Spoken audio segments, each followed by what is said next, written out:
Cool. Right? What's this? Whoops. What am I doing wrong here? Oh, yeah. See, I don't need to debug. I just need all of you to follow me around everywhere I go to just check my code. I don't use debuggers. Good, and then just print line message. Dot get text. Cool, okay. And this will just continue to spin through forever. It's pretty easy, isn't it? That's great. That's all there is to the JMS API. Oh, there's a couple of extra exception classes and stuff, but that is pretty much it. So let's see if it works, actually. We'll come over here and start up the receiver. And it looks like it kind of just ended, didn't it? Yes, we started the connection while true. Receiver.receive. So this is why we should probably record it in a movie, huh? Let's send another message, and now let's do it. All right, so now we get to debug. All right, so I created, let's see, 61816. So, you know, Groovy ends up not like telling us very much about what's going on here. So we create the connection, we created a session, create the queue, and the receiver.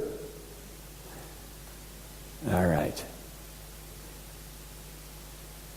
And I don't see any compile problems, but there must be one here. All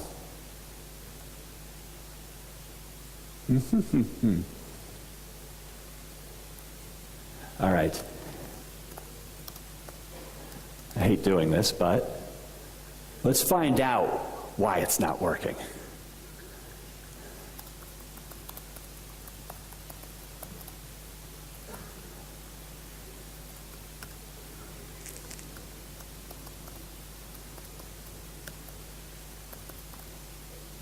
Free JMS book for whoever figures it out before me.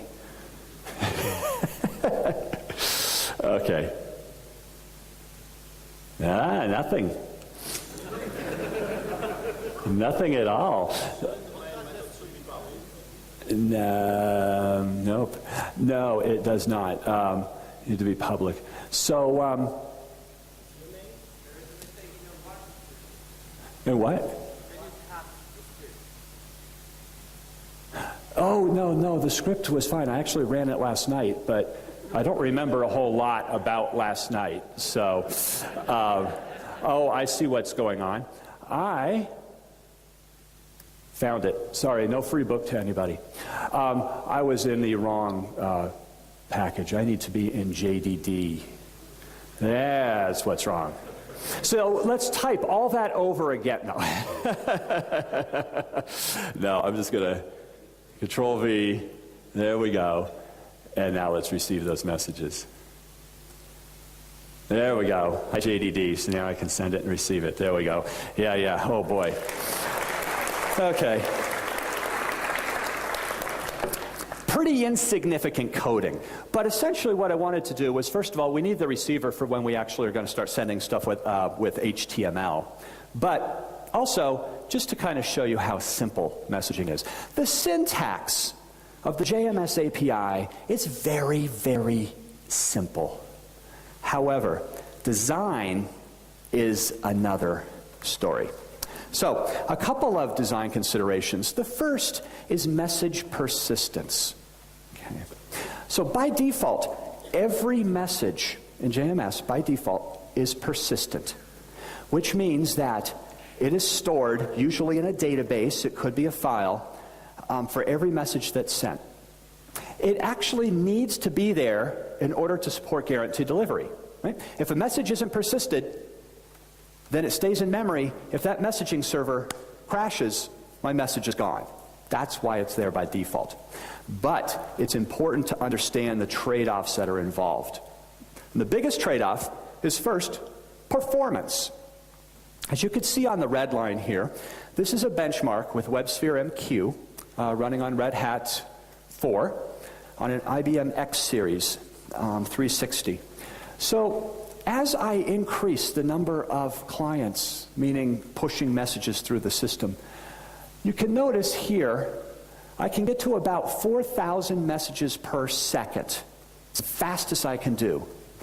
If I switch to non-persistent messages, look at that, almost 11,000 messages a second. Yeah, message persistence is extremely expensive. So, the first design consideration to take into account is, do I really need message persistence?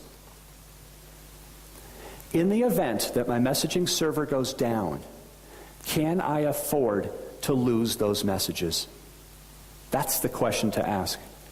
If it's no, it has to be persistent.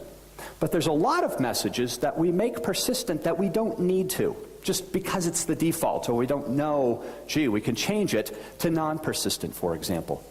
Okay? We can do that through the sender. It's done through something called a delivery mode. I could do it through a sender, or when I send a message, I can also set the message persistence.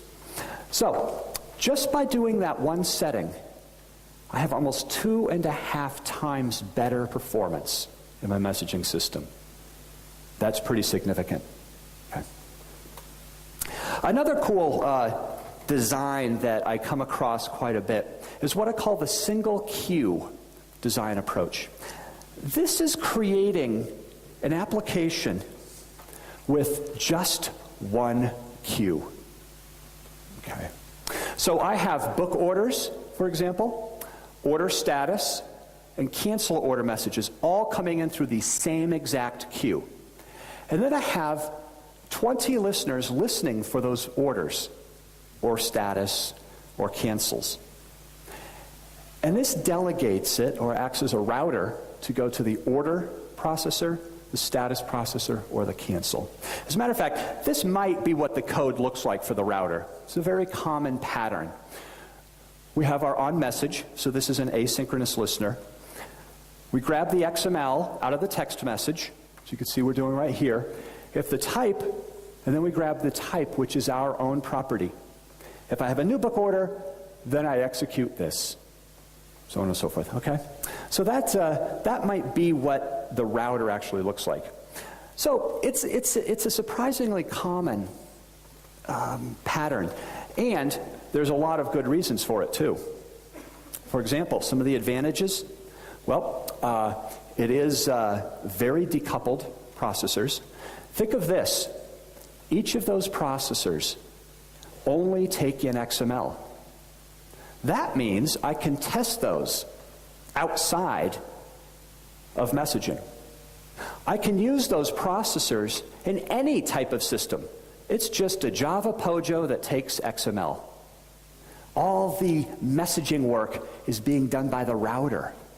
That's what I mean about decoupled processors. It makes testing very easy. Maintenance is very easy, because you know how those MQ administrators can be, right? No one here is an MQ administrator, right? Now, try to get them to add another queue or message channel. Oh, forget it.